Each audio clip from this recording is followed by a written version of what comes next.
김옥순 할머니는 부엌 창가에 서서 밖을 바라봅니다. 겨울 아침 햇살이 마당의 오래된 감나무에 스며들었어요. 잎은 다 떨어지고 가지만 앙상하게 남아 있었지만 그래도 햇빛을 받아 반짝이는 모습이 예뻐 보였습니다. 아침 6시가 되면 늘 이렇게 창가에 서 있었어요. 남편이 돌아가신 뒤 12년째 매일 똑같이요. 손주 민호가 어릴 때 심어준 감나무가 이제는 제 키보다 커졌네요. 작년 가을에는 10개 남짓한 감이 열렸어요. 민호 엄마가 다 따가고 순이는 하나도 못 먹어봤지만요. 순이는 부엌 식탁에 앉아 라디오를 켭니다. 뉴스 소리가 작게 울려 퍼지고 커피 향이 방을 채웁니다. 어제 민호네 집에 갔을 때 사온 원두예요. 어머니 커피는 사지 마세요. 비싸요. 며느리 은주가 그렇게 말했지만 순이는 그냥 웃으며 샀어요. 오늘은 민호 생일이라고 했어요. 7살이 되는 날, 순이는 새벽에 일어나 작은 케이크를 만들었어요. 마트에서 산 생크림과 딸기로요. 민호가 좋아하는 토마토 모양으로 장식도 했습니다. 케이크 상자에 담아 냉장고에 넣어놓고 기다렸어요. 오후 2시쯤 현관벨이 울렸어요. 민호가 먼저 뛰어들어오고 뒤따라 은주와 남자친구 재민이 들어섰습니다. 할머니, 민호가 순이 품에 안겼어요. 작은 팔이 허리를 꼭 안는 느낌이 따뜻했어요. 은주가 부엌으로 들어와 냉장고를 봤어요. 어머니, 또 케이크 만드셨어요? 목소리가 조금 딱딱했어요. 민호가 좋아하니까. 순이가 웃으며 대답했어요. 재민이가 거실 소파에 앉아 핸드폰을 보고 있었어요. 할머니 집 진짜 좁네요. 민호가 장난감으로 놀고 있는 사이 툭 던지듯 말했어요. 순이는 부엌에서 설거지를 하며 아무 말 안 했어요. 저녁 식사가 끝나고 케이크를 자르기 시작했어요. 민호가 촛불을 끄고 새 살짝 뛰어다니며 좋아했어요. 은주가 접시를 쌓으며 순이에게 말했어요. 어머니, 요즘 민호가 할머니 집에서 너무 오래 있어요. 다음 주부터는 학원 보내야 해요. 매일 오면 공부할 시간이 없어요. 순이는 고개를 끄덕였어요. 알았어. 그럼 제가 학원 끝나고 데리러 갈게요. 은주가 한숨을 쉬었어요. 어머니도 힘드시잖아요. 그냥 보내드릴게요. 재민이가 옆에서 말을 받았어요. 이 집 팔고 아파트로 옮기시는 게 낫지 않으세요? 관리비도 나오고 민호 놀 곳도 없고. 순이는 생크림 자국이 묻은 접시를 물에 담갔다가 꺼냈어요. 여기서 40년 살았는데 말끝을 흐렸어요. 민호가 케이크 접시를 들고 다가왔어요. 할머니, 맛있었어요. 내일도 올게요. 순이는 민호의 머리를 쓰다듬으며 웃었어요. 그래, 내일도 와. 10시쯤 민호네 가족이 돌아갔어요. 순이는 현관에 서서 손을 흔들며 배웅했어요. 차 소리가 멀어지고 마당에 어둠이 내려앉았어요. 부엌으로 돌아와 식탁을 닦으며 창밖을 봤어요. 감나무 아래에 민호가 두고 간 장난감 자동차가 놓여 있었어요. 다음 날 아침도 똑같이 창가에 섰어요. 민호는 오지 않았어요. 전화로 은주가 말했어요. 오늘 학원 등록했어요. 바빠서 못 갈 것 같아요. 며칠이 지나고 일주일이 지나도 민호는 안 왔어요. 순이는 매일 아침 감나무를 보며 기다렸어요. 어느 날 우체통에 편지가 들어 있었어요. 은주가 보낸 거였어요. 어머니께 민호 학원 때문에 바빠요. 요즘 재민이 회사도 힘들고 집 구하기도 어렵고요. 어머니 집이랑 감나무 좋아하시긴 하지만 민호 교육 생각하면 이 동네가 맞지 않아요. 다음 달에 새 아파트로 이사할 거예요. 어머니 집은 매매 중개사에 맡겼습니다. 30년 쌓은 물건들 정리 좀 해주세요. 민호 잘 키우겠습니다. 은주 드림. 순이는 편지를 접어 서랍에 넣었어요. 부엌으로 가서 물을 끓였어요. 커피 향이 퍼지고 라디오에서는 익숙한 뉴스 소리가 들렸어요. 그날 오후 부동산 중개사가 왔어요. 할머니, 집 상태 좋네요.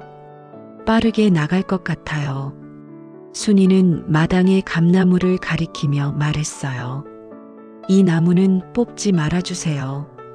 중개사가 웃으며 대답했어요. 걱정 마세요. 새 집주인한테 잘 말해놓겠습니다. 저녁 때 순이는 작은 가방에 옷 몇 벌을 쌌어요. 서랍 속 사진과 민호의 장난감 자동차도 넣었어요. 현관문을 잠그기 전 감나무 쪽을 한 번 더 봤어요. 가지 끝에서 새순이 올라오기 시작했어요. 다음 날 아침 순이는 동네 버스 정류장에 서 있었어요.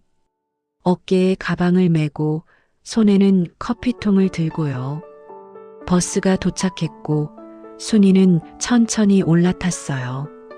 창가 자리에 앉아 밖을 봤어요.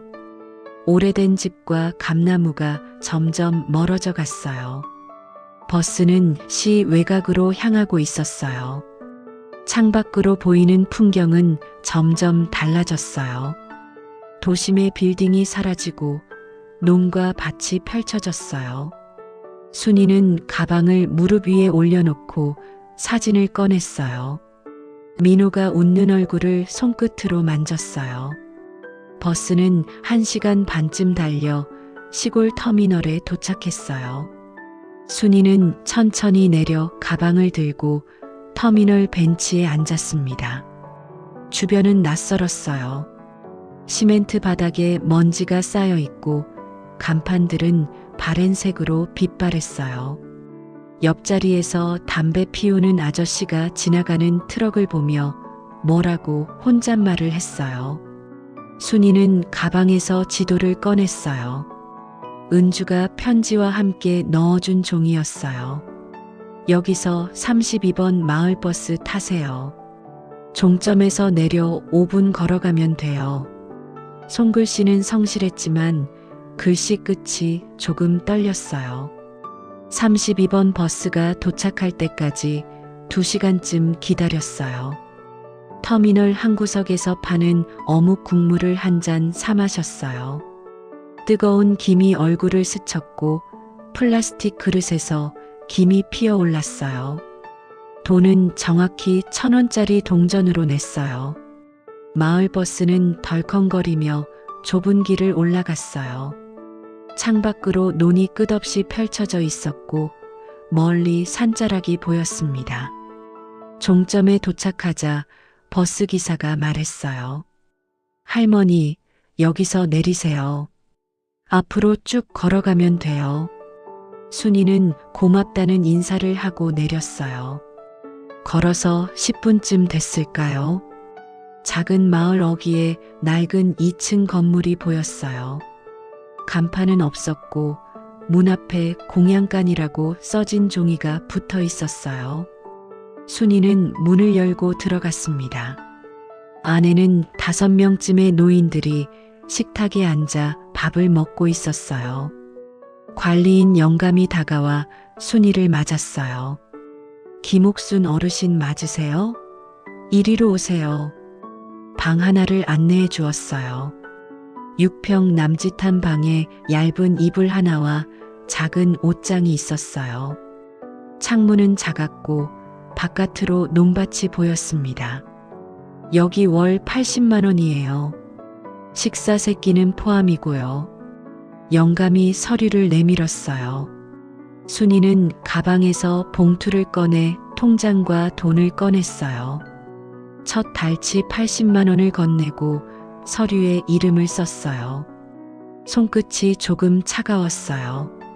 그날 밤 순이는 새 이불에 누워 천장을 봤어요. 옆방에서 누군가 기침하는 소리가 들렸고 멀리 개 짖는 소리가 들려왔어요. 가방에서 민호 사진을 꺼내 베개 밑에 넣었어요. 어둠 속에서 감나무 그림자가 떠올랐어요. 며칠이 지났어요. 순이는 매일 아침 일찍 일어나 부엌 일을 돕기 시작했어요. 설거지, 바닥 닦기, 채소 다듬기. 관리인 영감이 말했어요. 월세에서 10만 원 깎아드릴게요. 잘하시네. 순이는 고개만 끄덕였어요. 아침마다 논밭 사이로 해가 떠오르는 걸 봤어요.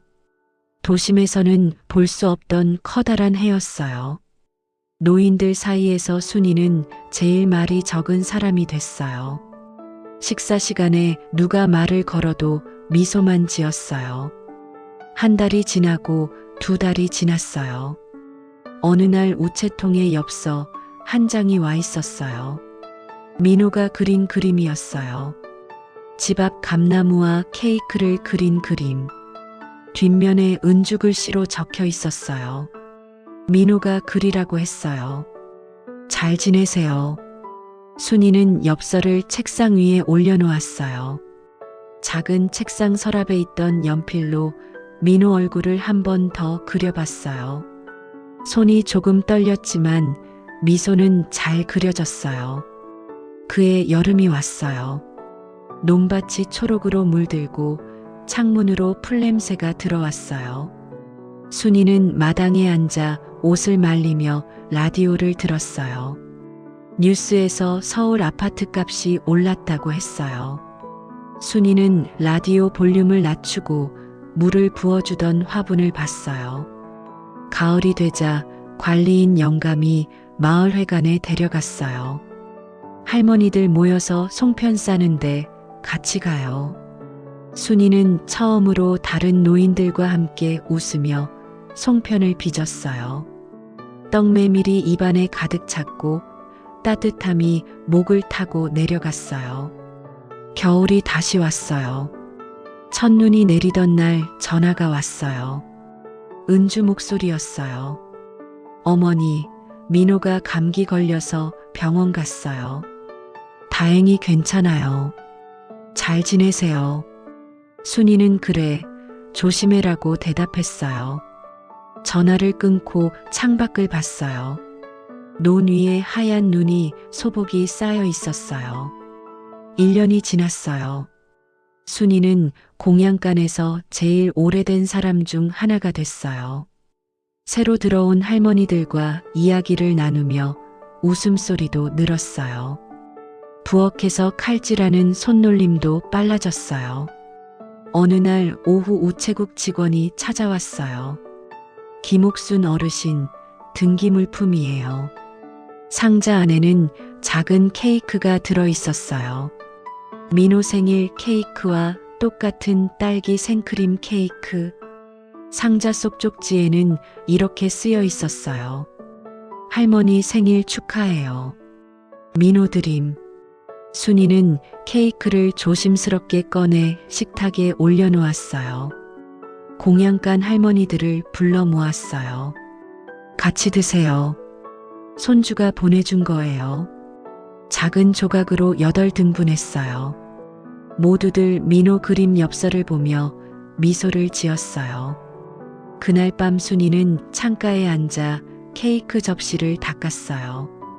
창밖으로 보이는 논밭은 달빛에 젖어 반짝였어요. 가방 속 민호 사진을 꺼내 한 번 더 봤어요. 사진 속 민호는 8살이 되어 있었어요. 다음 날 아침도 순이는 부엌에서 설거지를 하고 있었어요. 라디오에서는 익숙한 뉴스 소리가 흘렀고 창밖으로 떠오르는 해가 논밭을 비추고 있었어요. 순이는 접시를 물에 담갔다가 꺼내며 미소를 지었어요. 2년째 겨울이 왔어요. 순이는 공양간 마당에 앉아 손을 비비며 논밭을 바라봅니다. 하얀 김을 내뿜는 입김이 차가운 공기 속에 흩어져요. 이제는 공양간의 가장 오래된 식구 중 하나가 됐어요. 새로 들어온 할머니들도 순이를 언니라고 부르기 시작했어요. 부엌 일도 제 몫으로 굳어졌어요.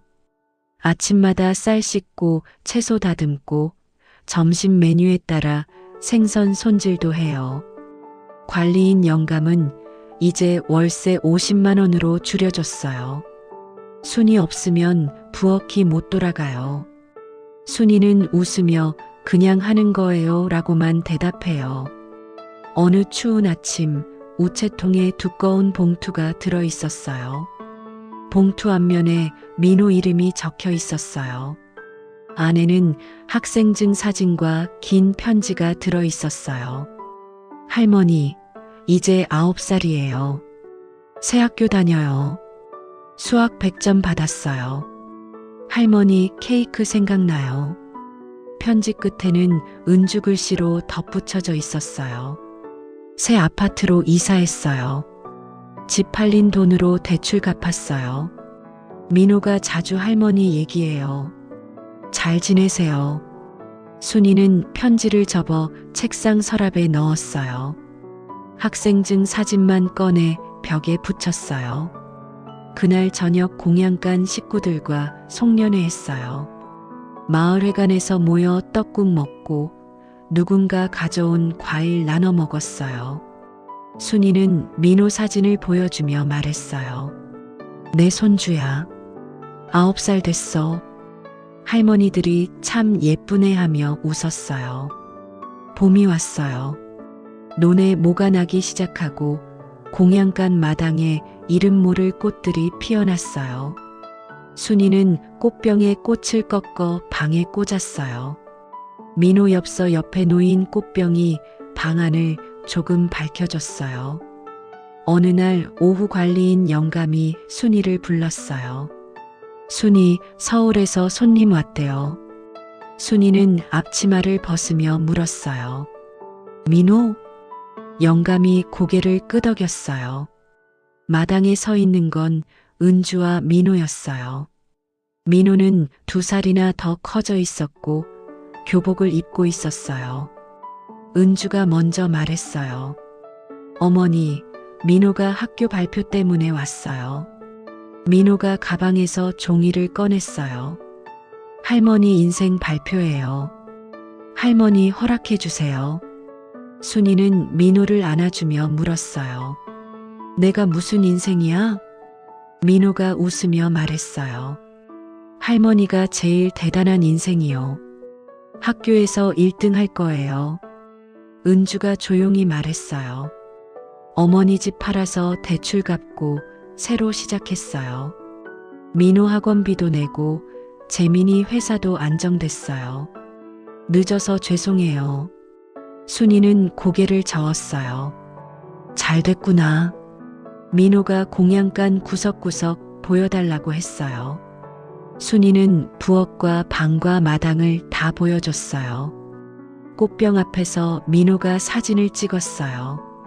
할머니 방도 발표에 넣을게요. 민호네가 떠날 때 순이는 작은 선물을 줬어요. 공양간 할머니들이 같이 만든 송편이었어요. 서울 가서 같이 먹어. 민호가 송편 봉투를 꼭 안고 차에 올랐어요. 차가 떠난 후 순이는 마당에 서서 손을 흔들었어요. 먼지가 가라앉고 논바람 소리만 들렸어요. 부엌으로 돌아와 설거지를 시작했어요.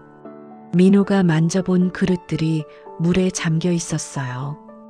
그날 밤 순이는 창가에 앉아 민호 학생증 사진을 봤어요.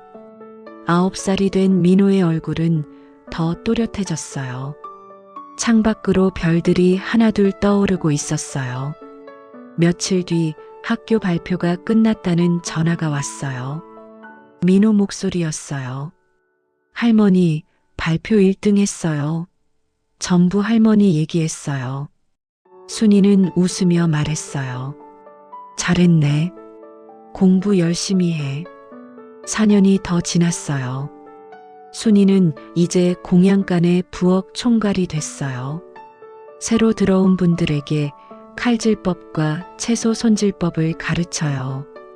월세는 30만 원으로 줄었고 매달 남는 돈으로 공양간 꽃밭을 가꿔요. 민호는 중학생이 됐어요. 방학 때마다 공양간에 찾아와요.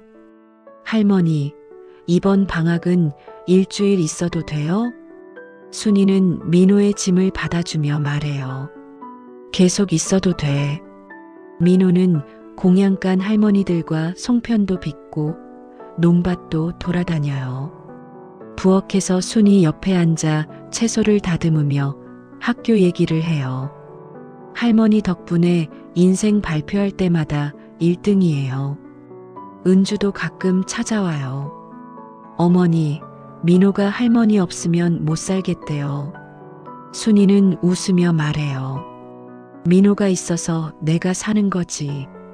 어느 가을날 공양간 마당에 감나무 모종을 심었어요. 민호가 학교에서 가져온 나무였어요. 서울 집 마당에 심을까 하다 여기 심는 게 낫겠어요. 순이는 모종을 흙에 묻으며 말했어요. 여기서 크게 자라겠네. 겨울이 다시 돌아왔어요. 순이는 80이 돼가는 나이에 공양간 부엌에서 칼질을 해요. 손끝은 여전히 날카롭고 손놀림은 정확해요. 민호는 이제 키가 순이보다 커졌어요. 공양간 마당에서 농구를 하며 웃음소리를 내요.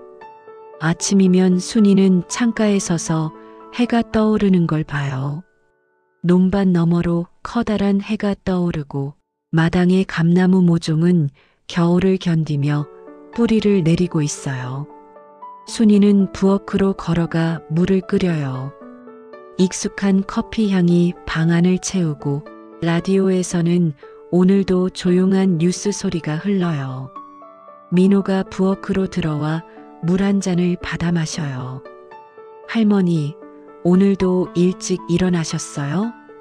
순이는 고개를 끄덕이며 미소를 지어요. 너도 일찍 일어났네. 해는 여전히 매일 떠오르고 순이는 그 햇살 속에서 하루를 시작합니다.